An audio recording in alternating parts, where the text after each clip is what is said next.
Dis à ton voisin, le triomphe se prépare. Malachie le chapitre 3, verset 18. Et ensuite Matthieu le chapitre 16, verset 17 à 19. Malachie le chapitre 3, verset 18. Matthieu le chapitre 16, verset 17 à 18. Exode le chapitre 23, verset 25. Voilà les trois tests. Nous allons évoluer avec ces tests-là. Et nous allons voir ce que l'Esprit de Dieu veut faire encore. Je proclame la parole du Seigneur. Malachie le chapitre 3, le verset 18. Et vous verrez de nouveau la différence entre le juste et le méchant, entre celui qui sait Dieu et celui qui ne le sait pas. Entre celui qui sait Dieu et celui qui ne le sait pas. Entre le juste et le méchant. Je ne sais pas qui est comme méchant dans ta famille, dans ton village, dans ta société, dans ton environnement. Mais je dis, Dieu va mettre la différence entre eux et toi. Quelqu'un a dit, il y a des gens qu'on attaque et puis il y a des gens qu'on n'attaque pas. Je te mets dans la liste des personnes qu'on n'attaque pas. Il y a des gens qu'on vient prendre leur mari, il y a des gens on ne peut même pas s'amuser pour prendre leur mari. Il y a des gens on peut gâter leur travail, il y a des gens on ne peut pas gâter leur travail. Dieu va mettre la différence entre toi et les autres. Il aura les uns et il aura les autres. Il aura un groupe de personnes qui vont te dire, eux, ils ont vécu quelque chose qui leur a fait mal. Et toi, tu leur diras, mon cas est différent. Si quelqu'un te dit, non, Abidjan est compliqué, tu dis, moi, mon cas est différent des autres. Non, dans notre famille, là, ça ne va pas. Moi, mon cas est différent des autres. J'ai pris que l'onction qui marque la différence coule sur toi et la grâce dans le nom de Jésus-Christ. Deuxième test. Matthieu le chapitre 16, le verset 17 à 18. Jésus, reprenant la parole, lui dit, tu es heureux, Simon, fils de Jonas, car ce ne sont pas la chair et le sang qui t'ont relevé de cela, mais c'est mon Père qui est dans les cieux. Qui t'ont révélé cela. Mais c'est mon Père qui est dans les cieux. Et moi, allons-y. Et moi, je te dis que tu es Pierre. Tu es Pierre. Et que sur cette pierre, je bâtirai mon église. Je bâtirai mon église. Et que les portes du séjour des morts ne préviendront point contre elle. Ne prévaudront point contre elle. Je prie et je prophétise que Dieu va faire de toi une pierre pour l'œuvre de son nom. En règle générale, tous ceux qui marquent la différence dans la société, la différence dans la vie chrétienne, la différence de notre temps, c'est ceux-ci que Dieu peut s'appuyer comme des piliers pour faire son œuvre. L'expression tu es pierre et sur cette pierre, ce n'est pas une répétition.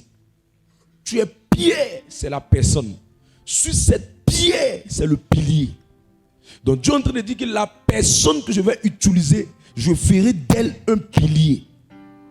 Mais comme les deux voulaient dire plus ou moins la même chose, ils ont mis Pierre avec grand P et le deuxième Pierre avec petit P pour expliquer que tu es Pierre en tant qu'humain, c'est ton nom.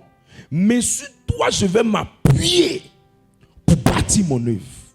Si Dieu peut t'utiliser pour bâtir son œuvre, pour faire avancer son œuvre, pour faire croître son œuvre, tu seras quelqu'un qui marquera la différence dans ton temps. Peu importe comment ta vie est difficile, laisse-moi te dire que j'ai une bonne nouvelle pour toi. Il faut devenir la personne sur laquelle Dieu peut s'appuyer pour faire avancer son œuvre. Regarde, le même principe marche dans tous les domaines d'activité. Rentrer dans une société internationale qui évolue bien, tous ceux à qui on donne un bon salaire, c'est ceux qui jouent un rôle important dans l'avancement de la société. Allez même dans la politique. Tous ceux qui vont manger après les élections pour le régime qui sera positionné, c'est ceux-là même qui vont participer à la victoire. Il n'y a personne qui fait la différence s'il n'est pas utile dans une organisation. Allez regarder les familles. Tous ceux qui sont les personnes sur lesquelles toute la famille repose le cœur, elles marquent la différence entre les autres. Maintenant, demande à ton voisin, toi tu es un pilier où? à la société, en entreprise, dans ton quartier, dans ta famille, dans ton environnement. Le meilleur environnement où Dieu exige que tu deviennes un pilier, c'est dans son œuvre. Le meilleur environnement où Dieu exige que tu sois un pilier, c'est dans son œuvre. Je peux te dire quelque chose? Tu sais, tout ce qui réussit dans le monde spirituel, ça réussit dans le monde physique. Ça veut dire que si dans l'œuvre de Dieu, tu es un pilier, dans la vie naturelle, tu vas aller de l'avant. Mais c'est de tout faire pour que tu deviennes un pilier dans l'œuvre de Dieu. Comme le spirituel domine le physique, ça sera la conséquence dans la vie naturelle. Et je prie que cette réalité soit évidente dans ta vie. Je prie que cette réalité soit évidente dans ta vie. Pour un chantier de construction, la plupart des personnes ou des éléments qui font que le chantier de construction avance, ce sont les piliers du chantier. Ils sont utiles au chantier. Ceux-là, ils deviennent des éléments qu'on ne peut pas détacher. Donc immédiatement, on prend soin d'eux davantage par rapport aux autres. Au fait, ils sont d'expliquer combien de fois, pour faire la différence dans tout ce qu'on fait là, on doit devenir quelqu'un d'utile dans tout ce qu'on est. Tu rentres dans une école, il y a des gens qui sont utiles dans l'école, dans un établissement scolaire. Il y a des gens qui sont utiles dans l'établissement, il y a des gens qui ne sont pas utiles dans l'établissement. Exemple, qui n'est pas utile dans l'établissement? Ceux qui vendent pain un condiment n'est pas utile autant. Dans l'école, la personne qui est utile dans le système de l'école, ce sont les enseignants. Une école ne peut jamais réussir s'il n'y a pas d'enseignants. Dans tous les systèmes, ceux qui sont utiles, ceux sur qui le système repose, il y aura toujours une différence entre eux et les autres. Quelqu'un comprend ce que je suis en train d'expliquer? Moi, mon but au travers de ce message, c'est de t'amener à devenir quelqu'un qui est utile à tel enseigne où Dieu ne peut rien faire sans pouvoir travailler avec toi. C'est ce qui va faire que quand tu vas crier à Dieu, ta voix sera différente de d'autres personnes. Mais si tu es simplement un chrétien lambda, un chrétien d'église, un chrétien qui va juste à l'église, qui va juste à la prière et qui rentre chez lui à la maison, mais qui n'est pas utile comme il se doit, il y a beaucoup de choses que tu n'auras pas. Tu es avec moi? Et je prie que Dieu te rende utile. Je prie que Dieu te rende utile. Je prie que Dieu te rende utile. Entrer dans une station-service, peu importe le nom de la station, qui n'est pas utile dans la station? Le vendeur de lotus. Mais il y a un groupe de personnes, s'ils ne sont pas là, la station ne peut pas fonctionner. Les pompistes. Comment c'est qu'ils sont de lui dire là? Aller dans une gare de transport. Qui n'est pas utile dans cette gare de transport? Les quoi?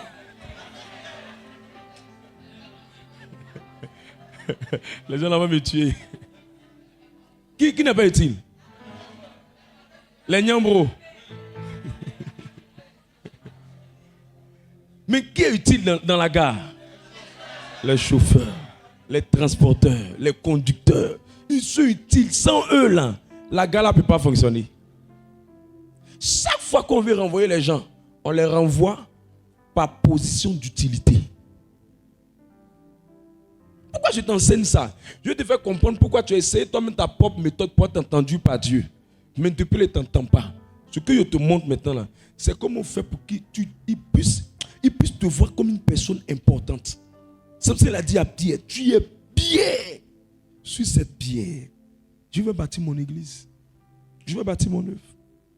Je lève ma main et je prie que le Seigneur rende quelqu'un utile. Tu as trop gaspillé ta vie. Je causais tout récemment avec un chauffeur et un corps habillé qui est dans un commissariat. Il me dit le nombre de femmes qui viennent expliquer leurs problèmes pour qu'on puisse porter plainte contre le mari est plus élevé que le nombre de maris qui portent plainte contre les femmes. Et que ça, dans leur dossier par semaine, il y a au moins plusieurs femmes qui sont frappées dans leur foyer qui viennent porter plainte. En fait, j'ai fini par me rendre compte avec le temps. Il y a des problèmes qui n'arrivent pas à certaines personnes, mais qui arrivent à d'autres personnes. Je sais sur cette terre, il y a des femmes qui vont mourir sans avoir ce genre de problème-là. Mais les femmes, elles vont être sur cette terre-là. Et puis, elles vont avoir ce genre de problème-là. Exemple, toi qui m'écoutes. C'est ça. La meilleure manière d'être dans une position où il y a des problèmes que Dieu ne veut pas mettre sur toi qui ressemblent à la honte, c'est d'être utile dans sa maison. Il y a des problèmes, Dieu voit. Il ne peut pas mettre la honte sur toi. Il va tout faire pour t'épargner de ça. Je connais quelqu'un qui m'a dit qu'il devait de l'argent à quelqu'un. Je lui ai dit, c'est dans la communauté. C'est seulement, c'est seulement, c'est. Si les garçons qui viennent t'encaisser, la personne s'est mise à servir. Elle a dit à Dieu, je n'ai pas l'argent. Je ne sais pas dans quoi il me suis mis là, mais je n'ai pas l'argent. Le créancier l'a rencontré. Il dit, oh, laissons le crédit là. La seule chose qui amène Dieu à travailler pour quelqu'un comme si la personne était exceptionnelle, c'est de se mettre la personne. C'est quand cette personne-là contribue à faire avancer son œuvre. La Bible dit, qui accusera les élus de l'Éternel? Tu as trop utilisé ta propre sagesse. Pardon, et c'est ma méthode. Est-ce qu'il peut te parler? Exode le chapitre 23, verset 25. Exode le chapitre 23, le verset 25. Vous servirez l'Éternel, votre Dieu, et il bénira votre pain et vos eaux. Et il bénira votre pain et vos eaux. Et j'éloignerai la maladie du milieu de toi. Tout ce que je te demande de faire, c'est me servir. C'est d'être utile. Et moi, je te bénis. Ne cherche pas la bénédiction. Mets-toi dans le service en étant utile. Moi, je te bénis. Je te bénis. J'ai éloigné la maladie. Je vais te donner la provision matérielle, mais je vais te donner la provision aussi en santé. Reçois cette grâce-là dans le nom de Jésus. Verset 26. Il n'y aura dans ton pays ni femme qui avorte, Ni femme qui avorte, ni femme stérile. ni femme stérile. Je remplirai le nombre de tes jours. Je remplirai le nombre de tes jours. Je remplirai le nombre de tes jours. 1, je ferai tout pour que tu ne sois pas célibataire. 2, je ferai tout pour que tu ne sois pas stérile. 3, je ferai tout pour que tu sois à l'abri de tout ce qui peut te mettre dans, te donner une vie courte. Quelqu'un est avec moi? Parce que vous savez, on ne peut pas construire la vie de quelqu'un avec en une seule année. Donc si tu as la longévité, il y a beaucoup de choses que tu peux réaliser. Et je prie que Dieu donne la longévité à quelqu'un. Je prie que Dieu donne la longévité à quelqu'un. Quelqu'un m'a dit, ah mais mon année 2024 était difficile. Je lui ai dit, mais Dieu ne peut pas changer la vie de quelqu'un en une seule année. Il te faut beaucoup d'années. Au lieu de prier pour dire mon année n'a pas été difficile, il faut prier pour que Dieu te donne la longévité. Parce que si tu n'as même pas le souffle de vie encore pour l'année qui suit, là, si tu vas pouvoir encore réaliser ce que tu n'as pas réalisé. Donc laisse Dieu te donner la longévité. À un moment donné, on a besoin de durer longtemps sur la terre pour faire beaucoup de choses. Et ce qui donne ça, c'est lorsque tu deviens utile en servant le Seigneur. Regarde ton voisin, demande-lui, est-ce que tu es utile dans la maison de Dieu? Oh, elle dit quoi? Elle dit quoi? Elle est quoi?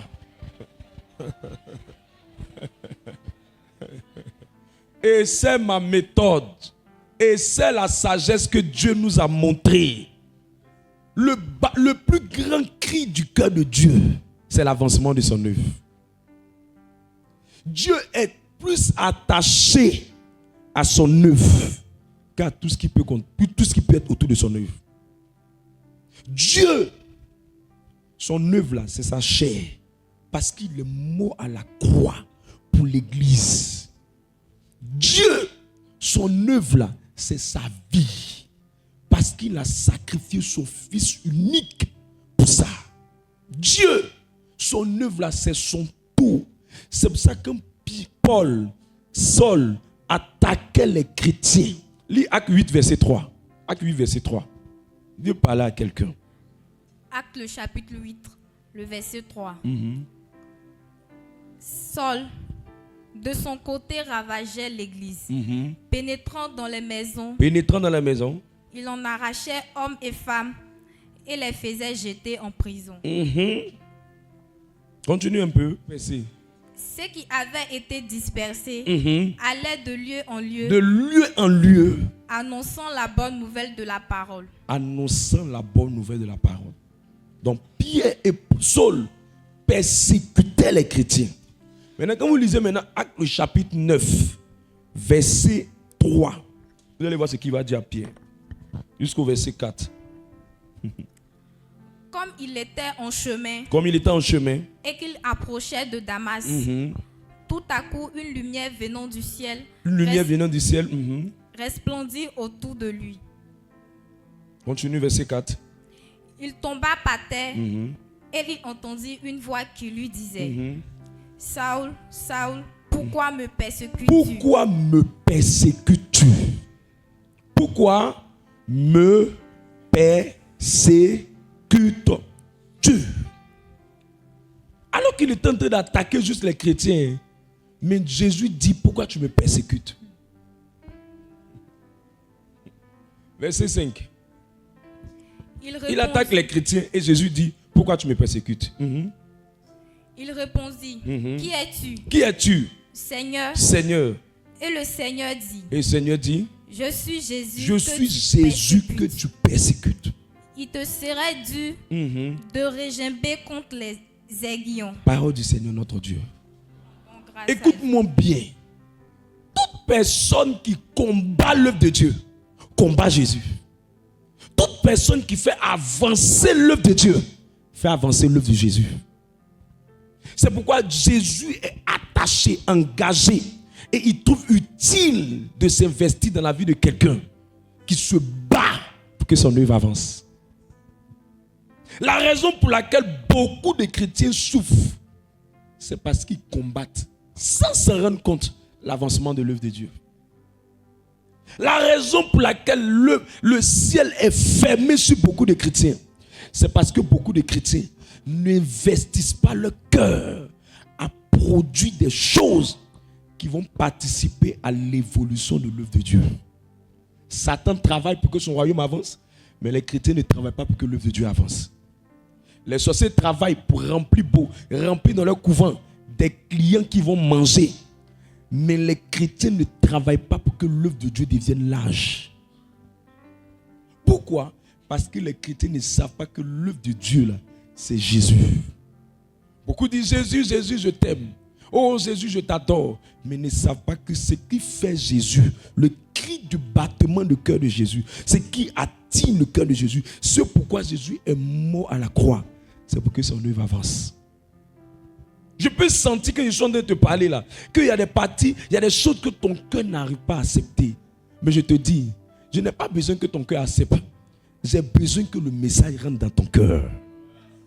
Parce qu'il y a des nourritures qu'on donne un moment dans ta vie là. Tu as besoin d'avoir des plats qui vont te construire. Il y a des nourritures de bébé qu'on t'a donné. Mais maintenant on doit te donner des nourritures qui vont te rendre adulte. Et je suis venu ce soir te donner du foutu spirituel.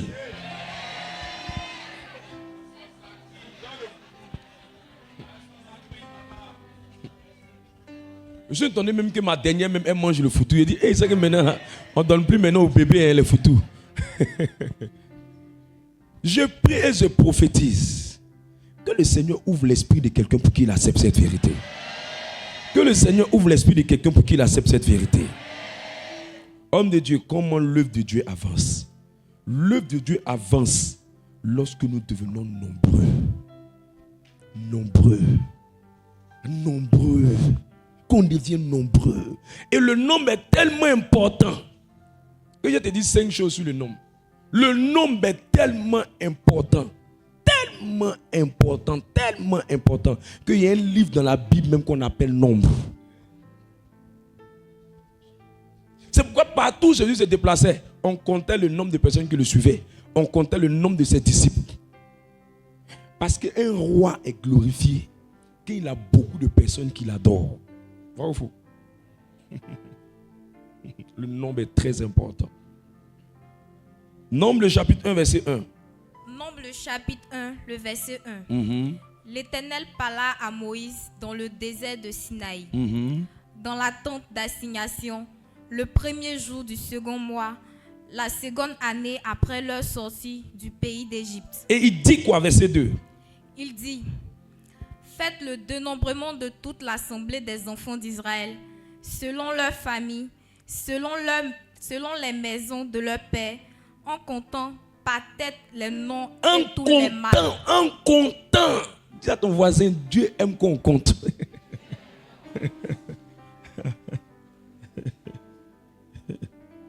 Verset 46. Il y a le nom qu'ils vont donner des enfants d'Israël. Lis le verset 46. Tout ce dont on fit le dénombrement fut 663 550. 663 550. Je prie et je prophétise que le ministère devienne là jusqu'à 663 550. Oh, quand on est nombreux, c'est chic. Hein? Tout le monde aura une chaussure à ses pieds. Chacun aura sa pointure. Ceux qui veulent des malgaches auront des malgaches. La raison pour laquelle ta voisine n'a pas encore trouvé quelqu'un, elle dit qu'elle veut un centrafricain. Une dit qu'elle veut un Ougandais. Il y a une qui dit non, elle veut un Sierra-Léonais. Je dis attends, reste tranquille. Nous serons nombreux. Tu auras ton lot de temps. Attends un peu. Je prie que nous soyons nombreux. J'aime ça. Est-ce que tu aimes ça comme moi? Mes amis, allez à un mariage et puis à personne. Tu vas comprendre quand il parle du nom. On dit, aimerais-tu épouser tant? Oui, quand vous tournez là. En fait, ce n'est pas que tu n'as pas porté bague, hein, mais ça ne sera pas chic. Parce que tout le monde aime la partie où on dit, fille est mariée, puis les gens acclament la partie là. C'est la partie là même qui est chic. Fais ton baptême, tu as reçu Jésus. Tu as des invités, tu prépares, tu riz, tout ce qui va avec. Et puis depuis là, les invités ne viennent pas. Je te dis, c'est Jésus tu as reçu, hein, mais tu ne seras pas content. Tu es d'accord avec moi? Le nom influence. Le nom influence. Il y a des compagnies de transport en Côte d'Ivoire. Ils avaient tellement de clients, qu'à un moment donné, même ils chassaient des clients parce qu'ils avaient des heures qu'ils devaient respecter et les gens partaient. Mais quand le nombre a baissé, ces compagnies ont disparu. Le nombre est très important. Dieu ne peut pas évoluer sans nombre. Deuxième raison pour laquelle le nombre est important, le nombre glorifie Dieu. Le nombre glorifie Dieu. Le nombre glorifie Dieu. Troisième raison pour laquelle le nombre est important, c'est que le nombre donne la force et la domination. Tout bon politicien va avoir beaucoup de partisans. Et Dieu est le plus grand chef d'État de toute la terre. Il veut avoir plus de partisans. Ici dans ce ministère, il y a des drogués qui ont laissé la drogue. Ici dans ce ministère, il y a des anciens clients de Béret qui ont arrêté le Béret d'homme, c'est ça non? Ici dans ce ministère, il y a des anciens voleurs. Ne pensez pas que le nombre là c'est juste la quantité. Il y a eu des vies transformées. Des filles qui étaient des tisards qui sont venues maintenant des bébés choux. C'est le nombre. Quand on devient nombreux, Jésus transforme des cœurs. Jésus change des vies. Jésus influence des destinées. Plusieurs ont changé. Il y a des gens qui sont dans le processus. Il y a des gens qui sont à moitié. Mais chacun est quitté quelque part. Dis voisin, tu as quitté où? Elle va te dire.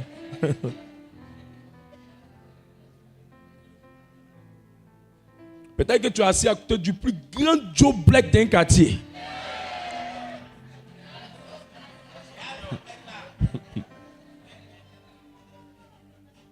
Quatrième raison pour laquelle le nom est important.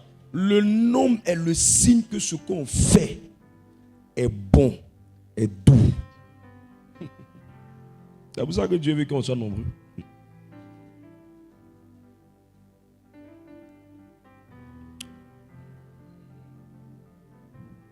Cinquième raison pour laquelle le nom est important. Le nom nous permet d'avoir de l'impact. De l'impact dans la société. Quelqu'un a un petit problème ici, il y a quelqu'un qui peut régler ça. Quelqu'un a un petit problème ici, il y a quelqu'un qui peut régler ça. On va dans tel domaine, il y a quelqu'un. On va dans tel domaine, il y a quelqu'un. On va dans tel domaine, il y a quelqu'un. On est dans l'armée, il y a quelqu'un. On est dans la santé, il y a quelqu'un. On est dans l'art, il y a quelqu'un. On est dans les médias, il y a quelqu'un. On est dans la musique, il y a quelqu'un. Le nom nous permet d'avoir de l'impact. Et je prie que nous ayons de l'impact cette saison. Je prie que nous ayons de l'impact cette saison. Le nom permet d'avoir beaucoup de personnes qui travaillaient dans les départements, dans les fraternités. C'est le nom qui fait ça. Sinon, s'il y a une seule personne qui va chanter mercredi, dimanche, ou pendant lundi, on a une retraite de 3 jours, bien de 4 jours, bien de 1 semaine, c'est pas évident. C'est pour ça qu'on a besoin de beaucoup de protocoles, beaucoup d'hôtesses, beaucoup de chantes, beaucoup de personnes dans les médias. Le nom nous permet de nous relayer. Et qu'on ait beaucoup d'ouvriers, on se relaie. Qu'on ait beaucoup de serviteurs, on se relaie. Et je prie que Dieu te mette aussi dans le groupe des serviteurs. Reçois cette grâce. Alors je prie. Luc le chapitre 14. Avant que je prie pour toi. Luc le chapitre 14. Verset 23. Luc le chapitre 14, le verset 23. Et le maître dit aux serviteurs. Et le maître dit aux serviteurs. Va dans les chemins. Va dans les chemins. Et le long des haies. Et de l'un des haies. Et ce que tu trouveras. Contrains-les d'entrer. Afin que ma maison soit remplie. Parole du Seigneur notre Dieu. Dis à ton voisin, Dieu veut que sa maison soit remplie. Salon de coiffure où il n'y a personne qui rentre là. Il faut faire attention. Ils vont couper ta tête.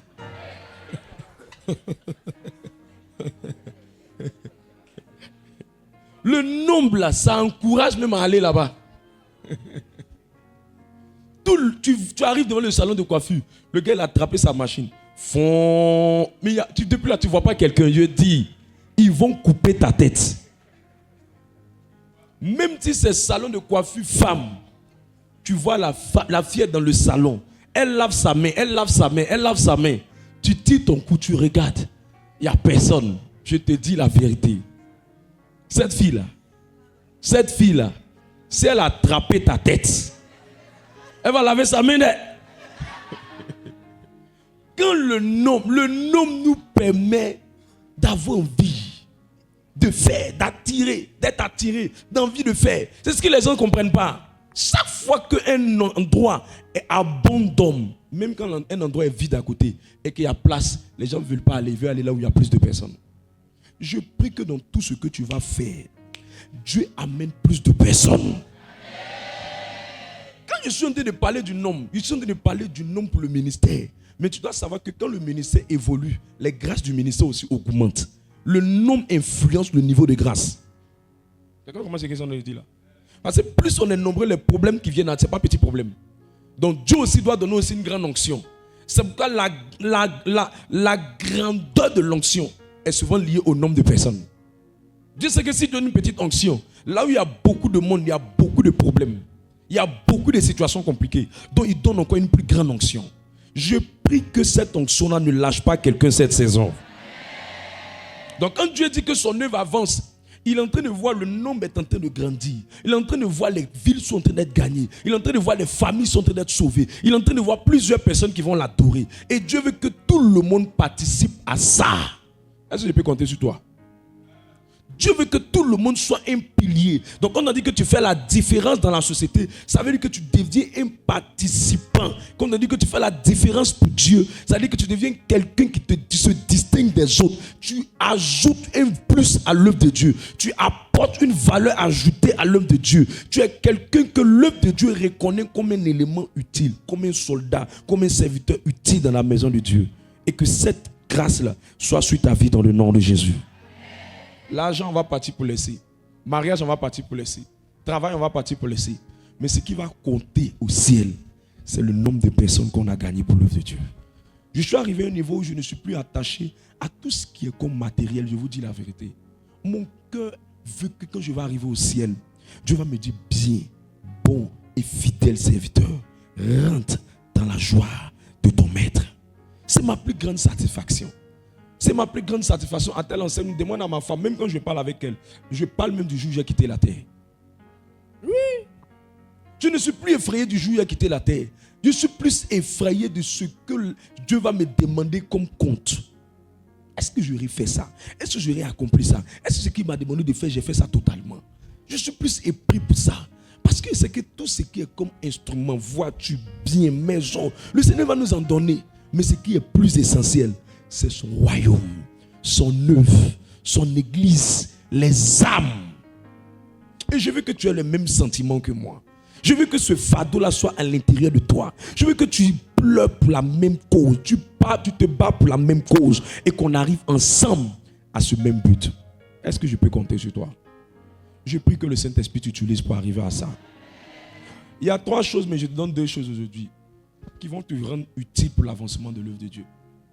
Qui vont participer à la croissance de l'œuvre de Dieu. Qui vont te faire de toi un participant à l'avancement de l'œuvre de Dieu. La première chose,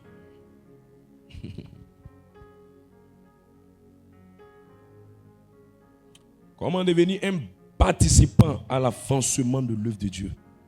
Comment tu peux dire, moi, je sais que je suis utile, je fais quelque chose là. Il a donné plusieurs choses avant ça. Genre deux choses aujourd'hui. La première chose, c'est ce qu'on appelle la stabilité spirituelle. La stabilité spirituelle. Dis à ton voisin la stabilité spirituelle.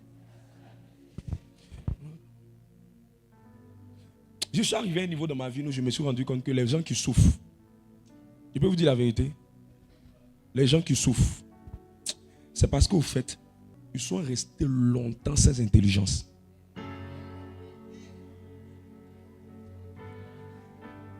Je suis dans l'œuvre de Dieu, ça fait plusieurs années. Je ne suis pas dans l'œuvre de Dieu, ça fait 3 mois. J'ai appris que les chrétiens qui souffrent pendant longtemps sont restés longtemps dans l'idiotie. Tu sais, tu peux être gaou un moment, mais tu ne peux pas être gaou pour toujours. Moi, je n'ai pas de problème qu'on t'arnaque une fois. Mais j'ai un problème qu'on t'arnaque tous les jours. Moi, je n'ai pas de problème qu'on te manipule une fois. Un garçon te blague une fois. Mais j'ai un problème qu'on te blague tous les jours. Moi, je n'ai pas un problème que tu sois misérable une fois. Mais j'ai un problème que tu sois misérable tous les jours. Le problème au départ, là, quand tu vis quelque chose, ce n'est pas vraiment un problème. Mais c'est quand tu demeures dans la chose pendant longtemps, c'est qu'il y a quelque chose qui t'a manqué. Et j'ai demandé à Dieu, mais qu'est-ce qui manque aux gens? Il m'a dit que ce qui est simple, là, beaucoup ne veulent pas faire. Et c'est lié aux 2 choses que je vais te montrer maintenant. Tu es avec moi, tu veux que je te parle? Ce qui est simple, les gens ne veulent pas faire. Et l'une des choses qui est simple que les gens ne veulent pas faire, ceux qui ont déjà réussi, là, au lieu de regarder ce qu'ils ont fait et puis tirer la leçon, ils ne veulent pas. Ils veulent aller réinventer la roue. Moi, il ne peut pas être assez bête comme ça. Moi, je préfère regarder quelqu'un qui a fait ça marcher et puis je tire de ce qu'il a fait et puis je fais aussi. Les mêmes résultats qu'il a eu, je vais avoir. Parce que s'il a 2 oreilles, il a une bouche, il a 2 yeux, c'est que je peux aussi faire. Parce que ma Bible me dit que Dieu n'a pas d'enfant préféré. C'est-à-dire que s'il a fait avec Y et ça marchait, il suffit seulement que je regarde. Il suffit seulement que j'observe. Et c'est ce que Jérémie 6, verset 16 dit. Lis Jérémie 6, verset 16. Il suffit que je regarde bien. Tu vois une fille qui est chrétienne comme toi et puis qui s'est mariée. Il y a un comportement en elle que tu n'as pas. C'est pour ça que tu es célibataire depuis ta beauté. Il y a quelque chose que la personne a que tu n'as pas. Si tu prends la peine de bien regarder, tu vas voir qu'elle a un petit truc que tu n'as pas. Mais beaucoup de chrétiens ne veulent pas faire ça. Lis Jérémie rapidement. Ainsi parle l'Éternel. Ainsi parle l'Éternel. Placez-vous sur les chemins. Placez-vous sur les chemins. Ça veut dire que les chemins là existent déjà. Mais vous là, placez-vous sur des chemins qui ont été déjà tracés. Regardez et demandez quels sont les anciens sentiers. C'est de regarder et poser des questions. L'une des choses qui a fait qu'il y a eu un parcours sans faute à l'école, c'est que quand j'étais en terminale, j'ai fait le CSP. Je partais prendre les sujets de Sainte-Marie. Je partais prendre les sujets du lycée classique. Je partais prendre les sujets du lycée scientifique. Et je rassemblais tous ceux qui étaient les meilleurs dans l'école. Quand je revenais à l'école, c'était comme si c'était juste une classe que j'avais repris parce que j'avais appris vers ceux qui avaient déjà fait. Et je leur demandais, qu'est-ce qui a fait que vous avez été meilleur en maths? Qu'est-ce qui a fait que vous avez été meilleur en physique? Qu'est-ce qui a fait que vous avez été meilleur ici? Il dit, fais ça, fais ça, fais ça, fais ça. Quand je fais, je suis parmi les meilleurs. Quand je fais, je suis parmi les meilleurs. Quand je fais, je suis parmi les meilleurs. Parce que je trouve qu'il n'y a rien de nouveau sous le soleil. Il faut juste observer ce qu'on fait qui ont déjà réussi. Le problème avec toi, c'est que les gens ont déjà fait, mais toi, tu trouves que tu dois réinventer quelque chose. Il n'y a rien à réinventer. Garçon là, ça existe depuis. Mauvais garçon, ça existe. Mais il y a des gens qui nous ont transformés en bons garçons. Mais ça peut être que tu ne connais pas. Échouer là, il y a des gens qui ont échoué avant toi. Mais il y a quelque chose qui peut t'apprendre de l'échec. Mais le problème, c'est que tu ne veux pas regarder. Tu ne veux pas observer ce qu'ils ont fait qui est bon pour refaire. Quand je devais commencer le ministère, je suis allé observer comment les gens faisaient ça, comment les gens faisaient ça, comment les gens faisaient ça, comment les gens faisaient ça. Qu'est-ce qui a marché, qu'est-ce qui a échoué, qu'est-ce qui a fait que ça n'a pas marché. J'ai pris la peine d'observer. Et je me suis placé sur les anciens sentiers. Je n'ai pas fait grande chose. Je n'ai fait que faire copier, coller. Mais si c'était toi, tu allais vouloir recommencer encore à zéro. La raison pour laquelle tu échoues dans tes affaires, c'est que quand tu vois les gens qui font les affaires, tu dis, oh, pour être bien. Parce que tu as l'impression qu'il y a des gens qui sont hommes, qu'il y a des gens qui sont sur-hommes. Moi, je ne crois pas en ça. Moi, je crois que le même cerveau que Dieu nous a donné, nous a nous tous. Il y a juste des gens qui développent ça. Et puis, il y a juste des gens qui dorment avec ça. Au fait, tout est dans ce test-là. L'échec et le succès de beaucoup de gens dans l'affaire de Dieu, là. C'est dedans. Relis encore mon test, la lectrice. Relis le début. Ainsi parle l'Éternel. Placez-vous sur les chemins, regardez et demandez quels sont les anciens. Ça veut dire que tu peux regarder sans demander. Tu regardes avec orgueil. Il peut faire ça. Il peut faire ça. C'est rien, hein? Il peut faire. Et puis tu viens, tu regardes. Mais tu regardes, tu es gonflé. Comme tapioca. Mais quand tu regardes, il dit placez-vous sur les chemins. Mais en même temps que vous placez sur les chemins, ça veut dire que quand il faut te placer sur le chemin, ça veut dire qu'il y a quelqu'un qui a déjà fait. Et puis il faut suivre son chemin. Il faut suivre son chemin. Mais pendant que tu suis son chemin, là, regarde comment il a fait. Parce que tu ne vas pas suivre son chemin, puis tu vas prendre une mauvaise voie. Il faut regarder. Parce que si tu perds l'attention du regard, tu perds ton regard sur lui, immédiatement tu vas prendre un autre chemin.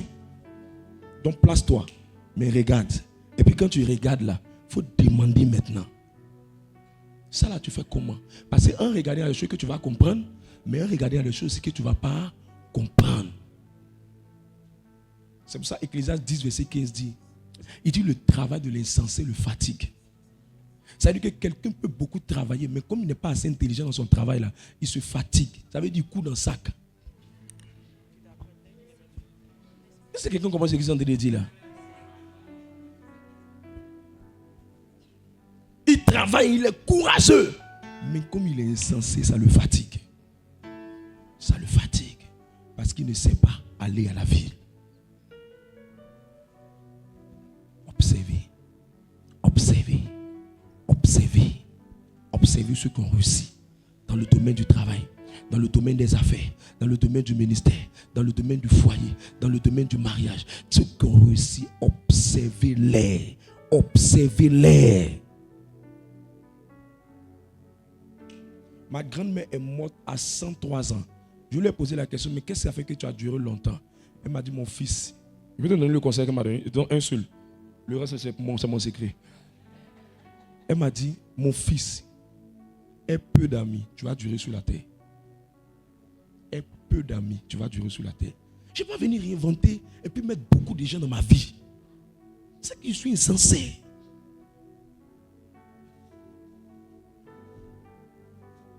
Elle dit, un peu d'amis, tu vas durer sur la terre. C'est resté dans mon esprit. Jérémie, affiche-moi Jérémie. Affiche-moi Jérémie. Affiche-moi Jérémie 6, 16. Demandez. Demandez à ceux qui ont bien fait là. Demandez. Vas-y. Il dit demandez. Quels sont les anciens sentiers? Quelle est la bonne voie? Quelle est la bonne voie? Marchez-y. Marchez-y. Et vous trouverez le repos de Et vos vous âmes. trouverez le repos de vos âmes. Mais ils répondent, nous n'y marcherons on ne pas. va pas faire.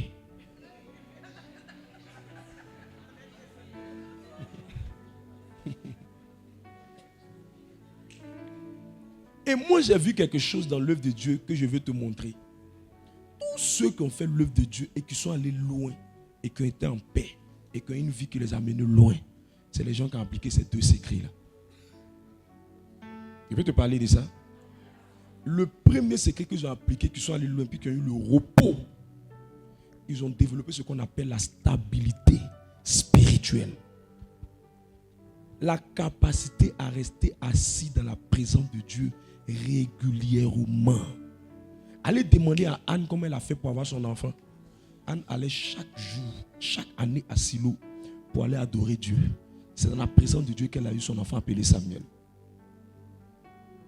Tous ceux qui, à un moment donné, ils vont à la messe, ils vont à la prière, ils vont à l'église, et à un moment, ils retournent en arrière, ils ne vont plus. Sous prétexte qu'ils ont eu travail, sous prétexte qu'ils ont eu mariage, sous prétexte qu'ils ont eu l'argent, sous prétexte que tout va bien chez eux. La plupart de ces personnes-là, à cause du fait qu'elles sont insensées, elles finissent toujours par perdre ce qu'elles ont reçu. Et la stabilité, c'est la capacité à être régulier dans la présence de Dieu. Regarde, un programme comme le Magnificat, on finit de faire comme ça. Généralement, les grâces sont venues sur vous pendant le Magnificat, mais vont se manifester par votre stabilité. Parce que Dieu n'est pas fou. Quand tu viens prendre les grâces dans sa main, Dieu veut se rassurer que les grâces qu'il va te donner là, est-ce que tu vas prendre ça pour rester attaché à lui, et est-ce que tu vas prendre ça pour te détacher de lui? Et la meilleure manière de faire le tri, c'est que quand tu as reçu la grâce, si tu n'arrives pas encore à revenir vers lui, il sait que voilà quelqu'un qui va recevoir la grâce, il ne viendra pas vers moi. Il préfère garder sa grâce. Les sentiers, les gens ont fait ça. Abraham l'a fait, Isaac l'a fait. Ils sont restés dans les voies de Dieu. Ils sont restés stables en Dieu. Mais nous, tu vas la voir aujourd'hui, dimanche elle est là. Le mercredi elle n'est pas là. Le dimanche elle est là. Le mercredi elle n'est pas là. Sa vie chrétienne en vont. Et les gens s'entendent ici. Aujourd'hui il est là, demain il n'est pas là. Après il est là, demain il n'est pas là. Après il est là, demain il n'est pas là. Après il est là, il n'est pas là. Demain, les gens me font rire. Les gens font rire. Les gens font rire. Et c'est cette instabilité spirituelle-là qui fait ton problème. Je peux te parler? Pourquoi est-ce que Dieu exige qu'on soit stable? Parce qu'au fait, si tout le monde veut se comporter comme toi là, on aura un ministère où beaucoup de chaises seront vides. Et si les chaises sont vides, on est en train de dire qu'au monde, on est en train de dire que la présence de Dieu n'est pas tout et le monde n'est plus tout. Si les gens veulent rester à la maison comme toi, toi qui viens aujourd'hui, puis tu ne viens pas le dimanche qui suit, toi qui viens ce mercredi, le mercredi qui suit, qui ne vient pas, ce mercredi tu viens pas. En fait, dans le mois, là, tu ne fais pas 4 mercredis sur 4, 4 dimanches sur 4. Tu fais 2 mercredis et 2 mercredis d'absence, 2 dimanches de présence et 2 dimanches d'absence. Si tout le monde veut faire comme toi, on aura chaque fois des chaises qui sont vides. Et les chaises qui sont vides, c'est une information dans le ciel que la présence de Dieu n'est pas assez agréable. Et à cause de toi, l'œuvre de Dieu ne va pas avancer. Parce qu'il y a des gens qui vont venir dans la présence de Dieu, qui vont voir qu'il y a des gens qui sont dans la présence de Dieu, des gens qui viennent toujours, des gens qui sont là régulièrement. Et les nouveaux chrétiens, ça le booste dans le foi. Tu es d'accord avec moi? Surtout si c'est toi qui l'as fait venir. C'est toi qui l'as fait venir. Puis il voit que toi-même tu ne viens pas régulièrement. Lui-même là, s'il n'est pas fort, s'il n'est pas mature, il risque de te suivre dans le même chemin. Et ça va casser la foi de Dieu. Et ça va casser la foi de d'autres. Et ça va réduire la prière. Ça va réduire l'effectif des personnes qui doivent venir dans la présence de Dieu. Notre nom, on est plus que ça. Mais il y a des gens, aujourd'hui ils sont là, demain ils n'est pas là, demain ils sont là, aujourd'hui il n'est pas là, demain il est là, demain il n'est pas là. C'est ça qui maintient beaucoup de personnes. L'instabilité, ça le bloque. Ça le bloque.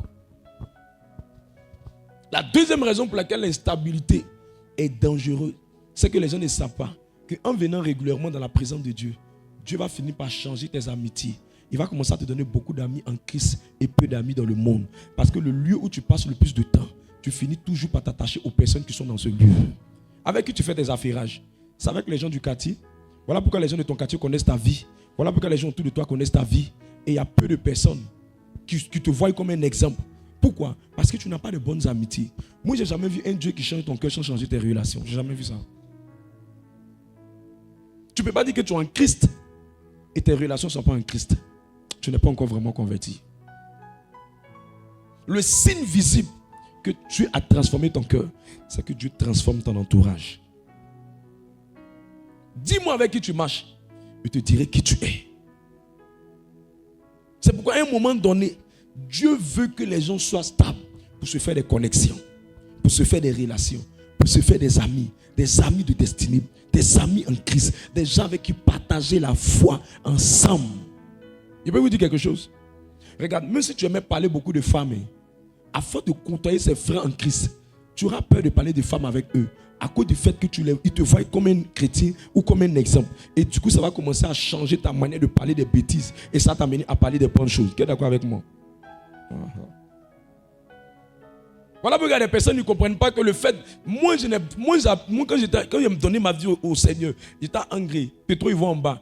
Mes amis qui étaient dans l'environnement là, c'était des amis avec qui on partait beaucoup à l'Ocodrome de Cocody pour faire des bêtises. Donc quand on a donné notre vie au Seigneur, quand j'ai donné ma vie au Seigneur, je savais que ceux-là, nos rendez-vous c'était l'après-midi, généralement les dimanches. Et je savais que si je descendais vers là-bas et qu'on se voyait, peu importe mon degré de foi, j'allais être tenté. Parce que quand on partait, on faisait des choses. Donc je me suis dit, si je prenais le risque de ne pas changer ces amitiés-là, je ne l'ai pas tenu à la longue. Donc j'ai tout fait pour commencer à m'éloigner progressivement. Quand mes amitiés ont commencé à changer, ma vie aussi a commencé à changer. C'est pourquoi Dieu veut qu'on vienne régulièrement dans sa présence pour se faire de nouveaux amis. Qui est ton ami? Avec qui tu marches? Avec qui tu communiques par message? Qui te donne des conseils? Qui parle avec toi quand tu es abattu? Quand tu rencontres un homme marié qui dit qu'il veut te marier, il te drague, à qui tu demandes des conseils? Tu demandes à une copine qui elle-même l'a cherché ça depuis longtemps. Elle va te dire, ma fille, tu as eu tes points, il faut prendre. Mais le problème c'est quoi? C'est parce que tu n'as pas transformé ton amitié. Tu n'as pas changé tes relations. Tu n'as pas changé ton environnement. La plupart des soeurs que vous voyez dans la maison de Dieu, dans l'église, dans la maison du Seigneur, dans les communautés, mais qui la plupart sont célibataires, ce sont celles qui généralement quand la prière finit se précipitent pour rentrer à la maison. Si tu as des amis, je te dis la vérité, un jour quelqu'un va te parler de quelqu'un, un jour quelqu'un va t'apprécier. Mais si quelqu'un va t'apprécier, je te dis la vérité, quelqu'un va t'apprécier. Le malgache que tu veux là, il est dans la communauté.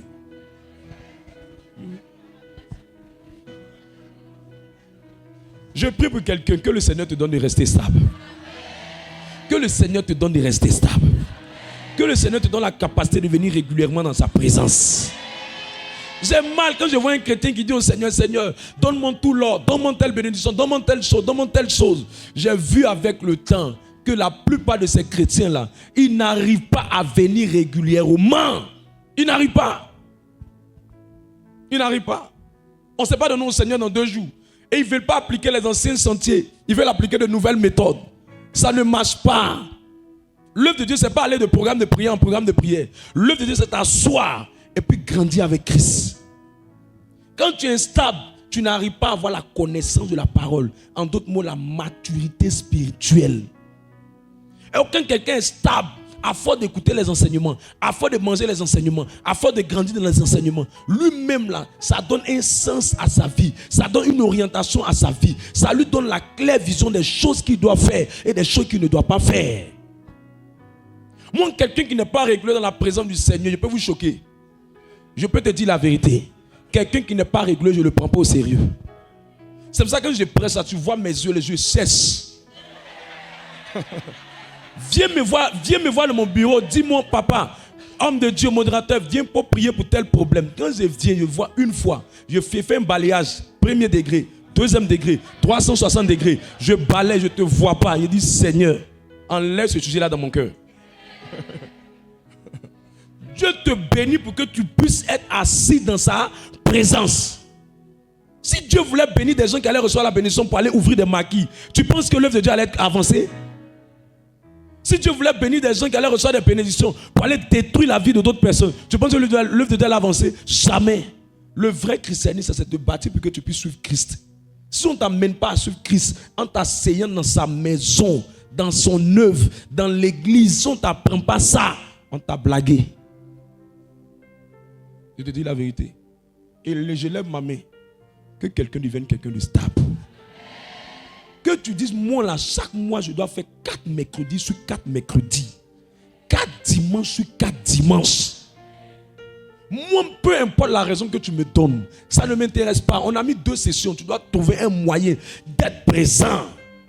Parce que si tu n'es pas présent, les mêmes problèmes que tu as eu dans le monde et tu es venu fatigué dans le ministère, là, ça va revenir. C'est parce que tu ne connais rien, tu n'es pas mature, tu n'es pas adulte spirituellement, tu n'es pas rempli de Christ que ces problèmes-là t'ont pris. Mais à force d'être assis dans la maison de Dieu, ça va élever ton niveau de connaissance, ton niveau de sagesse, ton niveau de maturité. Ta manière de prendre des décisions va changer.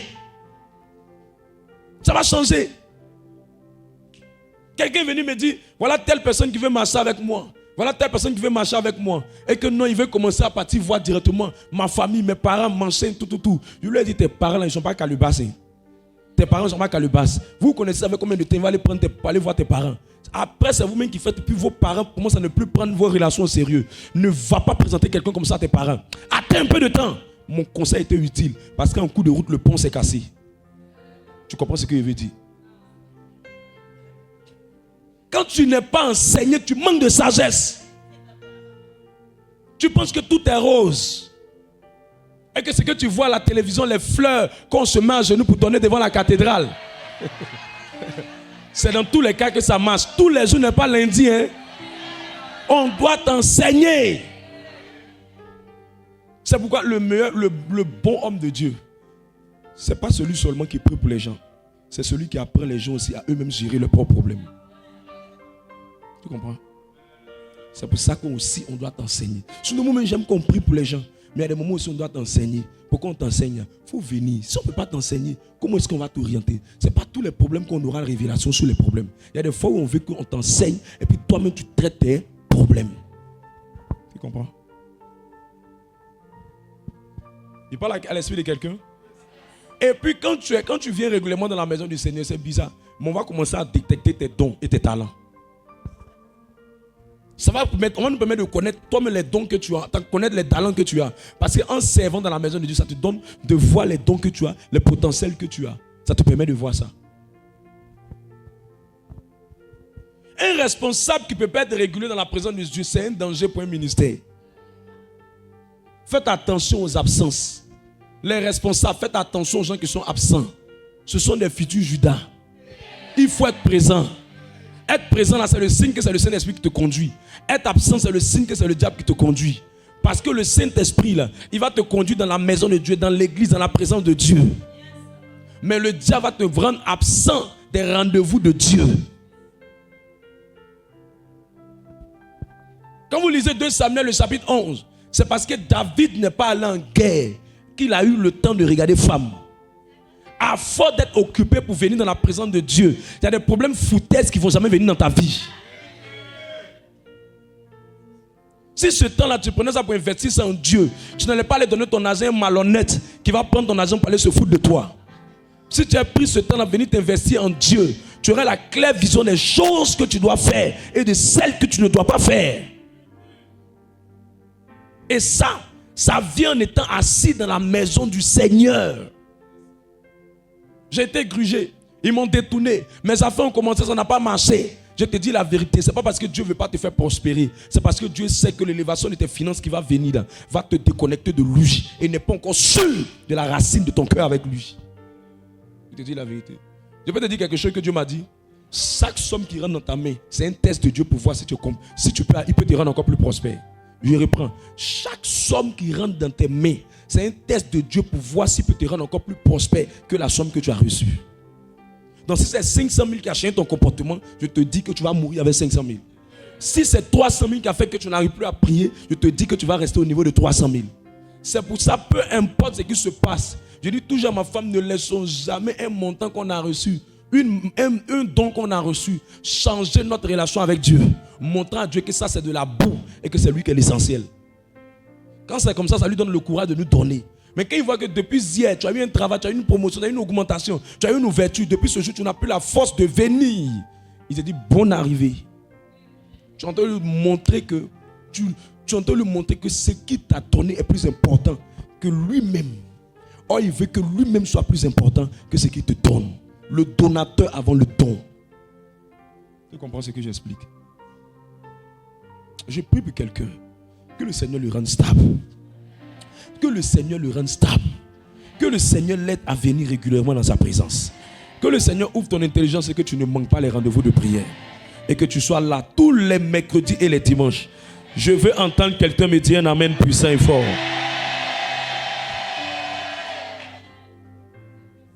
Regardez, beaucoup de gens ne savent pas. Quand vous venez régulièrement, vous devenez les bons enfants spirituels d'un père spirituel. Tout homme de Dieu va vous dire ça. Il vous dit la vérité. Quand vous venez régulièrement là, c'est bizarre, mais vous n'aurez même pas le même poids que quelqu'un qui vient pas. C'est pour ça que moi je balaye, je ne veux pas me faire séduire. On a prié pour des gens qui sont devenus milliardaires. Il n'y a pas un chrétien qui va me surprendre. On a prié, mais on était encore naïf. On ne savait pas que ce qu'il faut apprendre aux gens, c'est de s'attacher aux donateurs que de s'attacher aux dons. On croyait que nos dons étaient assez suffisants pour faire le ministère. On allait prier dans la maison des gens, des salons des personnes. Les personnes ont commencé à avoir cette élévation. Ils ont trouvé qu'on était assez plus jeunes pour recevoir des offrandes de leurs mains. C'est qu'on a fini par se rendre compte qu'on les a attachés aux dons qu'on a, mais on ne les a pas attachés à celui qui nous avait donné le don, qu'on s'est repenti. Et puis on a dit maintenant, il faut t'amuser. Il faut t'amuser pour venir nous distraire. Le don on l'a, le charisme on l'a, la grâce on l'a. Mais on doit utiliser ça pour que le maître soit élevé et glorifié. Et c'est ce que Dieu veut. C'est pour ça qu'un enfant spirituel est là régulièrement. Il devient quelqu'un du type le ministère, mais il devient quelqu'un qui commence à devenir quelqu'un qui coûte cher au cœur d'un père, au cœur de tout père spirituel, au cœur de tout père spirituel. Je prie que cela devienne une réalité dans ta vie. Je prie que cela devienne une réalité dans ta vie. Pourquoi est-ce que tu dois venir régulièrement? C'est bizarre, mais la présence de Dieu est un endroit redoutable. J'ai vu des gens qui sont venus à la prière. On n'a même pas parlé quelque chose de spécial. Dès qu'ils ont mis le pied ici, c'est comme si l'un de les maisons a réglé le problème pour lequel je n'avais pas prié. Un jour, on a fait la prière. Une dame est venue. Elle avait un esprit de. Elle a eu un problème. Ce problème-là, c'était comme si c'était un esprit de folie qui fatiguait la dame. Ce jour-là, elle n'a pas voulu rendre ministère. Il a prié simplement. Quand elle est rentrée à la maison, la femme est venue rendre témoin le dimanche qui a suivi. Elle dit juste la présence de Dieu dans l'atmosphère a fait que l'esprit de folie est parti. Je cherche travail depuis plusieurs années. Voilà, aller même me prostituer. Mais j'ai dit, je ne me prostitue pas. À cause du fait que quelqu'un m'a dit de venir à la prière, j'ai refusé la prostitution. Parce que c'était un grand type d'une entreprise dont j'étais le nom, qui lui a dit de venir, il va coucher avec elle, puis il va lui donner l'argent. Et puis elle a dit non, elle faisait ça avant. Mais comme on lui a donné rendez-vous le lendemain dimanche, elle va venir d'abord, puis elle va voir si elle va répondre au rendez-vous du monsieur. Parce qu'elle avait des problèmes pour payer son loyer, ses charges. Mais elle savait qu'au moins sa beauté pourrait lui donner l'argent. Mais ce jour-là, quand elle est rentrée dans l'atmosphère, l'esprit l'a quitté. 2, le lendemain, elle a eu un travail bien renommé, un bon salaire. Aujourd'hui, elle est à l'intérieur du pays où elle travaille dans une très bonne société où elle est bien placée, sans se donner à la prostitution et sans prière. La présence de Dieu est un endroit redoutable. Redoutable. Genèse le chapitre 28. C'est pour ça, le fait que tu sois assis comme ça, Dieu est en train de faire quelque chose dans ta vie. Je te dis la vérité. On n'a même pas besoin de prier. Le fait que tu sois assis comme ça, Dieu est en train de faire quelque chose dans ta vie.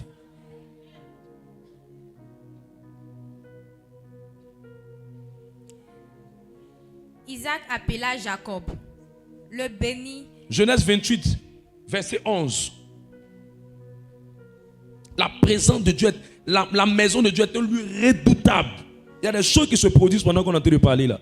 Il y a des choses. Allons-y.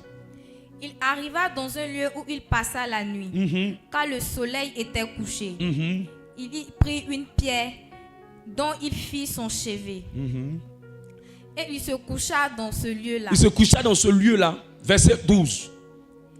Il fit un songe. Il eut un songe. Et voici, une échelle était appuyée sur la terre. Et son sommet touchait le ciel. Et voici les anges de Dieu montaient et descendaient par cette échelle. Verset 13. Et voici l'Éternel se tenait au-dessus d'elle.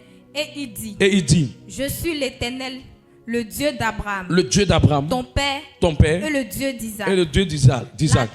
La terre sur laquelle tu es couché, je la donnerai à toi et à ta postérité. Verset 14. Ta prospérité. Il va commencer à le bénir. Merci, parole du Seigneur notre Dieu. Il va commencer à le bénir. Regardez quelque chose de très essentiel dans ce texte-là. Il parle ici des lieux. Et il dit que le lieu est redoutable. Et qu'il voyait les anges monter et descendre. Écoutez-moi très bien. Souvent, vous êtes dans l'atmosphère de Dieu, vous venez à la prière. Quand vous êtes assis à la prière, là, c'est mystérieux. C'est comme si spirituellement, les anges qui sont dans le ministère, les anges qui sont rattachés à la grâce dans le ministère. Et chaque ministère a une grâce. Les gens qui sont rattachés à la grâce du ministère, pendant qu'on est en train de prêcher, ils sont en train de vous rendre ministère. Ils sont au même moment en train de vous rendre ministère. C'est pourquoi il dit ce lieu-là est un lieu redoutable. Il y a une atmosphère qui ne peut pas être partout, qui est seulement dans les atmosphères où on prie beaucoup. Tu comprends? C'est pourquoi Dieu veut qu'on vienne dans sa présence. C'est pour ça que Dieu veut qu'on vienne dans sa maison. Parce qu'il y a des choses qui se produisent. Pourquoi quand souvent les gens vont quelque part et quelqu'un vient rendre témoignage, il devait faire un accident, il était protégé, il devait faire ça, quelque chose devait m'arriver et puis ça ne m'arrive pas. Pourquoi les gens disent que là où tu vas, il faut continuer à partir? C'est parce que les gens se sont rendus compte que tous les endroits ne sont pas pareils. comprends? Je prie que le Seigneur t'accorde cette grâce. Je prie que le Seigneur t'accorde cette grâce. Pourquoi tu dois venir régulièrement? Parce que tu ne connais pas ta saison de visitation. Souvent, c'est le jour où tu es absent, là, c'est le jour là que Dieu voulait te visiter. Et je prie que tu ne rates pas ta saison de visitation. La deuxième clé qui fait que souvent les gens deviennent naïfs parce qu'ils ne prennent pas de bons chemins. La deuxième clé. Exode chapitre 18. À partir du verset 19 à 23. C'est avec ça que je termine. Allons-y. Exode le chapitre 18, le verset 19 à 23. Maintenant, écoute ma voix. Je vais te donner un conseil. Je vais te donner un conseil. Et que Dieu soit avec toi. Que Dieu soit avec toi. Sois l'interprète du peuple auprès de Dieu. Et porte les affaires devant Dieu. Et porte les affaires devant Dieu. Enseigne-leur les ordonnances et les lois. Et fais-leur connaître le chemin Fais-leur connaître le chemin qu'ils doivent suivre. Et ce qu'ils doivent faire. Verset 21. Choisis parmi tout le peuple des hommes capables. Choisis parmi tout le peuple des hommes capables. Craignons Dieu, Craignons Dieu et des hommes intègres. Ennemis de la cupidité. Ennemis de la cupidité. Établis-les sur eux comme chefs de mille. Établis sur eux comme chefs de mille. Chefs de 100. Chefs de 100. Chefs de 50. Chefs de 50. Et chefs de 10. Et chefs de 10. Venez. Allons-y. Premier chef de 1000. Viens rapidement. Ariel. Chef de 1000. Viens. Chef de 50. Monsieur Nguessan. Papa Koussé. Et puis chef de combien encore? Chef de 10. Continue le test. Ça fait 3 chefs. 1, 2, 3. Allons-y. C'est ça, il y a 4, c'est 4. Reprends le test. Média. On a chef de 1000. On a chef de 100. Choisis parmi tout le peuple des hommes capables, craignant Dieu, chef de des 1000. hommes intègres, ennemis de la cupidité. Oui, allons-y. Établis-les sur eux comme chefs de 1000. Chef de 1000. Chef de 100. Chef de 100. Chef de 50. Chef de 50. Et chef de 10. Et puis chef de 10, viens. Chef de 10. Verset 22. Qu'il juge le peuple en tout temps. Qui juge le peuple en tout Qu'il temps. porte devant toi toutes les affaires importantes. Qu'ils viennent maintenant devant l'homme de Dieu, avec les affaires les plus importantes. Et qu'ils prononcent eux-mêmes sur les petites causes. Et que eux-mêmes, les petits cas là, qui puissent gérer ça. Allège ta Allège ta tâche. Et qu'ils la portent avec toi. Et qu'ils la portent avec toi. Continue vite. Si tu fais cela. Si tu fais cela. Et que Dieu te donne des ordres. Et que Dieu te donne des tu ordres. pourras y suffire. Tu pourras y suffire. Et tout ce peuple parviendra heureusement à sa destination. À sa quoi? Destination. Donc il y a destinée. Il y a destinée. Donc le but pour lequel Dieu m'a amené, a permis qu'on se croise là, c'est pour vous amener à votre destinée. Maintenant Dieu dit à Moïse, la meilleure manière de faire le travail facilement, il faut établir des chefs. 1, 2, 3, 4. Établir des chefs. Et puis eux, ils vont gérer les petits cas des peuples. Et toi, tu vas gérer les cas qui sont plus grands. C'est cette sagesse-là qui nous a amenés à faire ce qu'on appelle, à établir ce qu'on appelle le principe de fraternité dans le ministère. La deuxième sagesse de Dieu qui permet aux gens de ne pas souffrir pour ne pas faire un travail qui ressemble à un travail de bellard ou un travail qui manque d'intelligence, c'est d'établir des gens qui vont gérer les cas des gens. Et les cas qui vont gérer, ce sera les petits cas. Mais les cas qui vont venir vers toi, ce sont les grands cas. Un jour, quelqu'un est venu me voir, papa, il a mal à la tête. Je lui ai dit, est-ce que tu as vu les responsables? Est-ce que tu as vu quelqu'un? C'est à cause de mal de tête, tu vas quitter chez toi la maison jusqu'à payer transport pour arriver jusqu'à la maison communautaire. Il y a tellement de responsables et de leaders dans la communauté qui peuvent gérer ce cas. Mais les grands cas, les cas compliqués, les cas difficiles, eux-mêmes, ils vont t'amener vers moi. La deuxième sagesse qui va vous permettre de contribuer à faire avancer le ministère, c'est d'appartenir aux fraternités. Parce qu'on ne peut pas traiter le problème de tout le monde. Mais pour faire avancer l'œuvre de Dieu plus vite, on a établi 12 responsables. On dit les 12 responsables là, tous ceux qui rentrent dans la communauté doivent appartenir appartenir à ces 12 responsables-là leur fraternité. Notre-Dame de la sagesse, Notre-Dame de l'amour, Notre-Dame de ceci, Notre-Dame de cela, Notre-Dame de la patience, Notre-Dame de la délivrance. On a établi des fraternités qui sont des petits groupes. Parce qu'en même temps que le ministère devient grand, il faut le rendre plus petit pour gérer les petits cas. Parce que pourquoi les gens aiment aller dans les petits groupes, les petits ministères? Les petits ministères, c'est parce que les gens disent, moi je suis venu, mais personne ne s'occupe de moi. Je me sens négligé, je me sens abandonné. J'ai l'impression qu'on ne voit pas ce que je vis. La meilleure manière pour toi, fidèle qui m'entend, de pouvoir être bien suivi, bien accompagné, bien géré, c'est d'appartenir aux fraternités. Et c'est ce que Jéthro a dit à Moïse. Moïse, il ne faut pas gérer tout le monde, tu vas mourir. Établis des chefs et eux ils vont gérer les gens. Merci. La raison pour laquelle tu vois des gens qui disent, moi j'étais dans un groupe de prière, les gens m'ont abandonné, les gens m'ont laissé, les gens m'ont pas fait du bien. Tu sais pourquoi les gens n'ont pas fait du bien? C'est parce que tu es mauvaise. Maintenant je m'explique pourquoi ils disent que tu es mauvaise. Logiquement, quand tu viens dans un endroit, tu dois demander comment ça fonctionne. C'est pour ça que Dieu m'a dit, explique maintenant aux gens comment ça fonctionne. Parce que quand tu rentres dans un ministère, il y a des groupes dans le ministère qu'on appelle des fraternités. Tu dois appartenir à ces fraternités.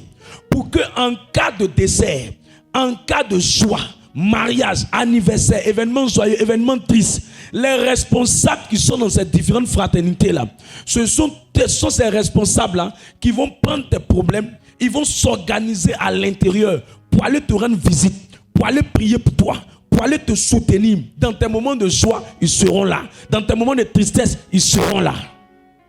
Et souvent, quand tu es quelqu'un même qui est engagé même, si tu as un souci financier, eux-mêmes, ils se cotisent et ils vont te soutenir. Mais quand tu es un avare notoire qui venait et tu ne participais pas, tu étais dans ton coin, tu n'avais affaire à personne. Tu es étonné de voir que tu as eu un décès, personne ne t'a rendu visite. C'est toi le mauvais. Sinon, à vrai dire, il y a beaucoup dans la communauté qui sont passés par des situations et les gens sont venus à leur aide. Mais le problème qui a fait que les gens ne sont pas venus à ton aide, c'est que quand on t'appelait pour dire notre fraternité prie matin, notre fraternité se rencontre à telle heure, tu ne décrochais pas, tu ne réagissais pas, tu ne faisais pas tout. Toi seul, tu as une relation sinusoïdale avec le modérateur. C'est lui le Jésus de ta vie.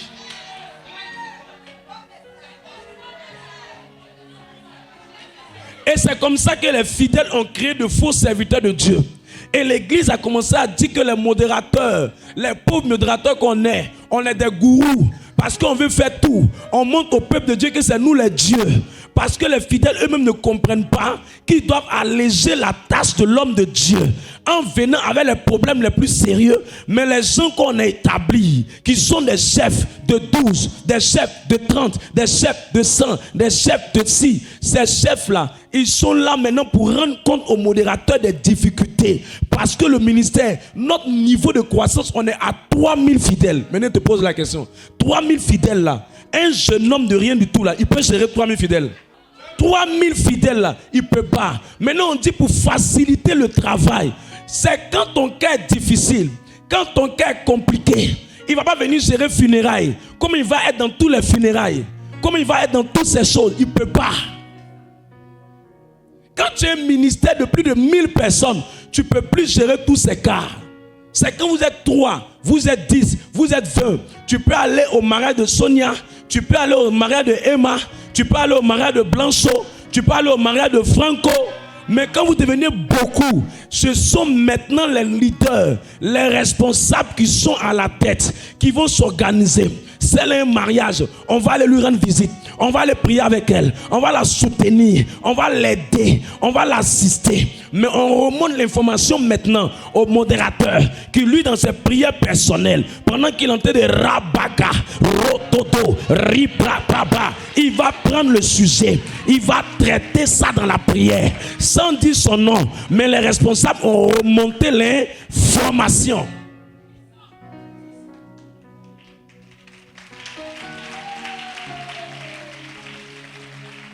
Donc comment Comment tu participes à la croissance? Tu participes à l'avancement du ministère en acceptant que les responsables puissent avoir un regard sur toi pour les petites causes.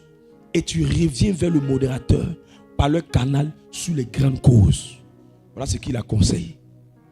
Ça va alléger le travail. Et nous tous, on sera préservés. Nous tous, on sera protégés. Bon, je prends un exemple. Tu as attaqué. Pourquoi c'est utile?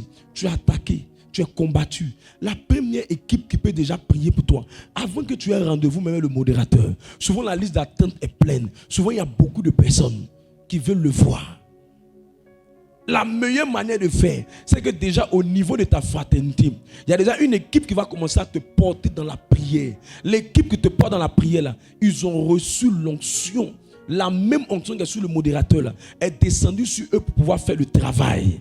Donc ils vont te porter dans la prière. Ils vont te soutenir dans la prière. Et pendant qu'ils te soutiennent, ils vont arranger un rendez-vous pour que le modérateur puisse gérer ton problème. Tu comprends ce que j'explique? C'est ce que j'ai montré à Moïse. Et Moïse a conduit 3 millions de personnes. Donc tout ministère que vous voyez grand est d'abord petit avant d'être grand. Et c'est ça qui permet d'avoir ce qu'on appelle la quantité et la qualité. Tu comprends? Et je veux encourager chaque fidèle du ministère à intégrer une fraternité. À intégrer une fraternité. Les fraternités, ce sont les sous-groupes dans la communauté. Si tu n'appartiens à aucune fraternité, c'est que tu n'es pas dans cette communauté. Tu n'es rien dans le ministère. Tu n'es pas utile. Parce que c'est au travers des fraternités qu'on parlera de toi. Ce sont les fraternités qui vont faire que ton nom sera connu. Ce sont les fraternités qui vont bien parler de toi. Ce sont les fraternités qui vont te recommander. Ce sont les fraternités qui vont dire, cette famille-là, cette femme-là, cette maman-là, ce frère-là, telle personne, ce sont les fraternités qui vont parler de toi. Est-ce que quelqu'un est avec moi? Est-ce que quelqu'un est avec moi? Parce que si tu es dans une fraternité, tu vas nous arranger dans le travail. Je vais t'encourager à être dans une fraternité. Et chaque responsable, au fur et à mesure, va suivre les gens. Il suit les gens, il suit les gens. Le travail devient facile, le travail devient allégé. Que Dieu te bénisse fortement. Allez-y à vos places. Alors, toute personne qui n'est pas dans une fraternité, franchement, je t'encourage à être dedans. Parce qu'il y a des choses qu'on ne pourra pas gérer. Non, il y a eu un problème, ils ne sont pas venus me voir. Il y a eu ceci, ils ne sont pas venus me voir. On ne pourra pas gérer tout ça. Mais si tu es dans une fraternité, j'ai vu des gens qui ont perdu leurs parents, on est allé leur rendre visite. J'ai vu des gens qui ont perdu un membre de leur famille, on est parti leur rendre visite. On a fait tout. D'autres même sont partis à leurs funérailles. On s'est mis ensemble. Il y a des gens qui sont les fraternités qu'on a connu leur nom. Et ceux qui ne connaissaient pas leur nom, j'ai fini par connaître leur nom au travers des responsables de fraternité. C'est comme ça que leur nom est remonté. C'est comme ça que quand on faisait les réunions de lundi, l'autre disait son nom, l'autre parlait de lui. C'est comme ça qu'on a fini par connaître. Il y a des gens qui ont connu leur nom parce qu'il était proche des bergers. On dit non, il y a telle personne qui s'appelle comme ça, telle personne qui s'appelle comme ça. Afin de dire son nom a fini par devenir un sujet de prière. Il y a eu des personnes qui ont commencé à être utiles. On a vu qu'ils avaient de talent dans les fraternités. On a vu qu'ils avaient des dons de chant, ils avaient des dons d'instrumentistes, ils avaient des dons de ceci. C'est comme ça qu'on a remonté l'information. Et puis on les a intégrés dans le système. Rentrer dans une fraternité, ça va vous rendre utile pour participer à la croissance du ministère. Que Dieu te bénisse fortement et que sa grâce soit sur ta vie. Je prie et je prophétise que tu ne te sentes plus seul maintenant. Je prie et je prophétise que tu ne te sentes plus seul maintenant. Je prie et je prophétise que la grâce du Seigneur accompagne ta vie.